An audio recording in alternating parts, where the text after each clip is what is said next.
For decades, Google has controlled how we find information. But now, AI-powered search engines like ChatGPT, Perplexity AI, and Bing AI are changing everything.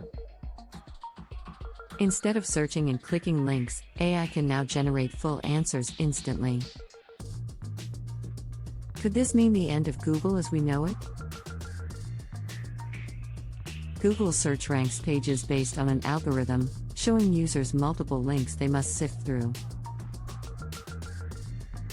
AI search eliminates that process by instantly generating full, human-like responses without needing to click multiple results. For example, instead of searching best laptops for 2025 and clicking through reviews, AI will generate a custom recommendation instantly.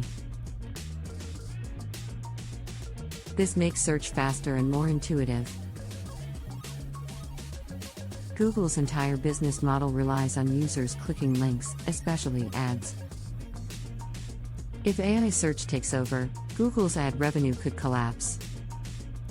To stay ahead, Google is now integrating AI into its search engine with Gemini AI. But will that be enough to stop AI search engines like ChatGPT and Perplexity AI from replacing it completely? Right now, AI search is still in its early stages, but it's evolving fast. Google, Microsoft, and OpenAI are in a race to dominate AI-powered search. The question is, will we still be using Google in 5 years, or will AI search engines make traditional search obsolete? Do you think AI search will replace Google? Let me know in the comments, and don't forget to subscribe for more AI insights.